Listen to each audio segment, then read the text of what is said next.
एक वो प्रधानमंत्री थे जिन्होंने यूनियन टेरिटरी को पूरा दर्जा दिया और अलग से राज्य बनाया, अरुणाचल प्रदेश। और एक हमारे प्रधानमंत्री हैं जो एक राज्य को डाउनग्रेड करते हैं और उसको यूनियन टेरिटरी बना देते हैं, वो जम्मू और कश्मीर। राजीव गांधी जी दिसंबर 88 को बीजिंग गए।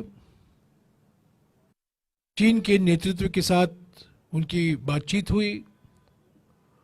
उसके बाद हमारे संबंध मजबूत हुए। पर राजीव गांधी तभी चीन गए जब हम जमीन पर, सीमा पर हम मजबूत थे और हमें सफलता हासिल हुई। वो उन्होंने चीन के नेता से एक बार बातचीत की, बस 18 बार नहीं, झूले पर बैठकर नहीं, अलग अलग शहरों में नहीं,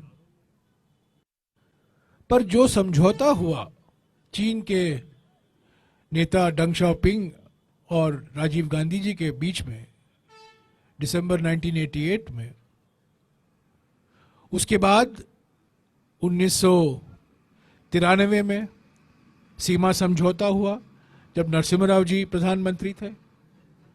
जब 3 साल बाद 96 में जब देवेगौड़ा जी थे, एक और समझौता हुआ। उसके बाद 2002 अटल बिहारी जी बीजिंग गए, एक और समझौता हुआ। यानी कि दिसंबर 1988 के बाद हमारे संबंध मजबूत होते गए। आर्थिक संबंध मजबूत हुए। सीमा पर हमारे जो प्रतिनिधि हैं, विशेष प्रतिनिधि, उनके बीच में बातचीत शुरुआत हुई। पर ये सब 2020 में ये कांड समाप्त हो गया। अप्रैल 2020 के बाद एक नया चैप्टर खुल गया। उसके पहले जो कुछ हुए हैं चीन ने भूल गए, और जो लाइन ऑफ एक्शन कंट्रोल है सीमा पर, चीन ने अपने ही मनमर्जी उसको बदल दी। और आज जो जमीन भारतीय जमीन है, जो भारत का हिस्सा है, उस पर कब्जा लेकर बैठे हुए हैं। और प्रधानमंत्री ने तो उनको क्लीन चिट दे दिया है। 20 जून 2020 को उन्होंने कह दिया ऑल पार्टी मीटिंग में, बाहर से कोई आया है ना, कोई आया है ना कोई बैठा है। उनका कहने का तरीका ऐसा ही है, ना खाऊंगा ना खाने दूंगा, ना कोई आया है ना कोई बैठा है। और इस क्लीन चिट के कारण हमारा जो बार्गेनिंग पोजीशन है वो कमजोर हो गया है चीन के साथ। कुछ भी कहें, तो वक्त आ गया है, संसद के अंदर बहस होनी चाहिए, प्रधानमंत्री को जवाब देने चाहिए और विपक्ष के साथ बातचीत करनी चाहिए। इसमें कोई राजनीति नहीं कर रहे हैं हम। एक सामूहिक संकल्प हमें बनाना है। सबसे बड़ी चुनौती हमारे देश के सामने है, चीन से हम कैसे निपटे सीमा पर, लद्दाख में, अरुणाचल प्रदेश में। और यही तभी संभव हो पाएगा जब सारी पार्टी, सारी राजनीतिक दल एक आवाज से बोलेंगे। पर एक आवाज से बोलने के पहले प्रधानमंत्री को तो सुनना चाहिए। प्रधानमंत्री को तो सभी पार्टियों को विश्वास में लेना चाहिए, क्योंकि जानकारी उन्हीं के पास है। और ये प्रधानमंत्री हमेशा अपने आप को मानकर चल रहे थे कि मेरा एक विशेष रिश्ता है चीन के राष्ट्रपति के साथ, +1। उन्होंने एक बारी बयान दिया था जिसका वीडियो भी उपलब्ध है, +1। ये एल्जिब्रा में, कूटनीति में एल्जिब्रा लाना, ये प्रधानमंत्री की विशेषता है। एक बार उन्होंने कहा था कनाडा के संदर्भ में A square plus B square, A plus B whole square is equal to A square plus B square plus 2ab, यानी कि A square India square, B square Canada square, और ये 2ab ये मोदी का योगदान है। वैसे ही उन्होंने कहा था चीन के संदर्भ में +1, वो वीडियो है, अगर आप चाहते हैं मैं आपको भिजवा सकता हूं। तो अपने आप को जो, और आरएसएस के बड़े बुद्धिजीवी लोग हैं जो अखबारों में लिखते रहते हैं, राम माधव जैसे बुद्धिजीवी लोग हैं, चीन के बारे में बहुत कुछ लिखते हैं, किताब भी लिखे हैं। तो अभी वक्त आ गया है, कई सवाल हमने उठाए हैं, कल खरगे जी ने कई सवाल उठाए हैं, चीन पर चर्चा होनी चाहिए। चीन पर, चाइनीज टी पर नहीं, चीन पर चर्चा होनी चाहिए। मैंने भी कुछ सवाल उठाए हैं, पवन जी ने भी कुछ सवाल उठाए थे, आज भी हम सवाल उठा रहे हैं, पर इन पर चर्चा बहस होनी चाहिए लोकसभा में और राज्यसभा में।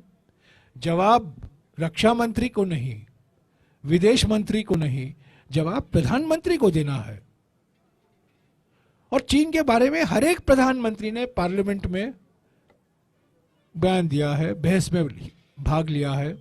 पंडित नेहरू से लेकर सभी, अटल बिहारी वाजपेयी, मनमोहन सिंह जी, देवेगौड़ा, नरसिम्हा राव, इंदिरा गांधी, राजीव गांधी, सभी लोगों ने पार्लियामेंट में विस्तार से चीन के साथ क्या संबंध होने चाहिए, क्या चुनौतियां हैं, उस पर उन्होंने बहस में भाग लिया है। परंतु ये पहले प्रधानमंत्री हैं जो बहस से भागते हैं, बहस होने नहीं देते हैं, और चीन शब्द उनके मुंह से निकलता ही नहीं है। ये बड़ी अजीब सी स्थिति है। सॉल्यूशन देना हमारा काम नहीं है, हमारी जिम्मेदारी नहीं है, सरकार की जिम्मेदारी है। हम क्या कर सकते हैं? हम यही मांग कर सकते हैं कि इस पर बहस हो, हमको एक ना, कि हमें पूरी जानकारी तो मिली ही नहीं है, पूरी जानकारी मिलनी चाहिए ना सभी पार्टियों को। पार्टियों, पंचायत मत बुलाइए, पार्टी के नेताओं को बुलाइए और सीक्रेट इन कैमरा सेशन करवाइए, पूरी जानकारी दीजिए, बहस करवाइए पार्लियामेंट में। उस जानकारी के आधार पर कुछ संवेदनशील तथ्य आप पब्लिक में नहीं लाना चाहते हैं, पार्टियां जिम्मेदार नेता हैं, वो जानते हैं क्या कहना है और क्या नहीं कहना है। तो ये सॉल्यूशन सरकार के हाथ में है, पर पहला कदम, अगर आप एक आम सहमति बनाना चाहते हो, आप एक सामूहिक संकल्प दिखाना चाहते हो दुनिया को और खास तौर से चीन को, तो बहस करवाइए, चर्चा कराइए लोकसभा में, राज्यसभा में। मैं कितने बार कहूं, मैं थक गया हूं। 60 साल पहले चीन का आक्रमण हो रहा था और 170 सांसदों ने लोकसभा और राज्यसभा में चर्चा में भाग लिया। प्रधानमंत्री दोनों सदनों में बैठे थे, सुन रहे थे अपनी सरकार की कड़ी आलोचना, और चीन का आक्रमण हो रहा था। नवंबर 8 और नवंबर 20, 1962 के बीच में लोकसभा और राज्यसभा मिला। और पवन जी ने आपको ये जानकारी दी और मैंने इसका पूरा ट्वीट भी डाला है परसों। एक सांसद थे डॉक्टर LM सिंघवी, जो पाली के सांसद थे, और उन्होंने प्रधानमंत्री को एक खत लिखा कि आप सीक्रेट सेशन बुलाइए, और प्रधानमंत्री ने जवाब दिया ये सीक्रेट सेशन नहीं बुला सकते, क्योंकि ये मुद्दे जो हैं सभी लोग से संबंधित है, सभी लोग जानना चाहते हैं। और पूरा सत्र हुआ लोकसभा और राज्यसभा में, बहस हुई, आक्रमण चल रहा था। यहां इन्वेजन नहीं हुआ, यहां इनकर्शन हो रहा है। युद्ध नहीं है हमारे दोनों देशों के बीच में, इनकर्शन हो रहा है। तब भी आप चर्चा नहीं करवाना चाहते। जब इन्वेजन हुआ तब चर्चा हो सकता है, जब इनकर्शन हो रहा है क्यों नहीं चर्चा हो सकता?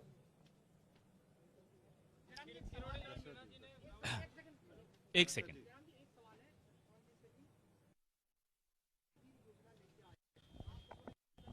बोलो यार।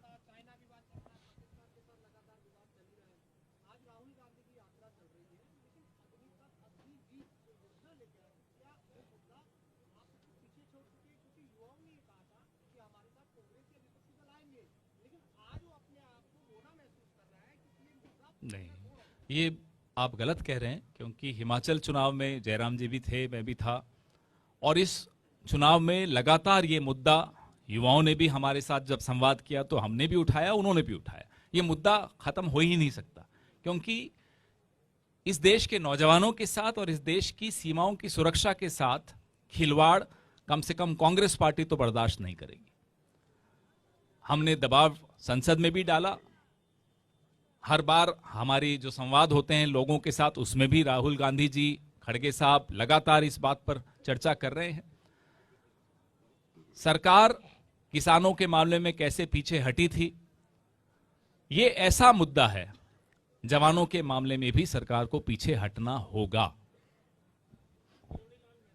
हम अग्निवीर योजना के खिलाफ थे, हैं और रहेंगे। अग्निवीर हमारे सेना को मजबूत नहीं करता, कमजोर करता है। हम अग्निवीर योजना के खिलाफ लड़ते रहेंगे। 2024 में अगर हम सत्ता में आएंगे तो अग्निवीर योजना को हम समाप्त करेंगे।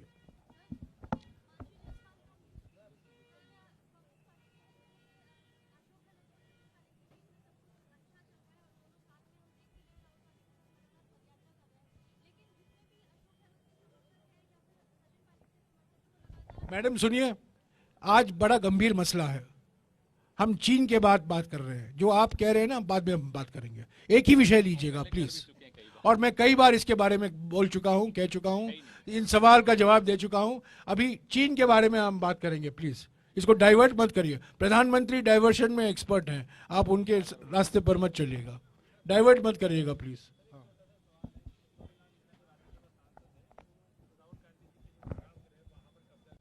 ये चीन के संदर्भ में उन्होंने कुछ कहा है? कहा तो अलग से बात करेंगे। ज्यादा महत्वपूर्ण है कि चीन कब्जा करके बैठा है, पहले वहां ध्यान दीजिए। तो मत करिए ना, क्यों कर रहे हैं? आपने सही सवाल पूछा।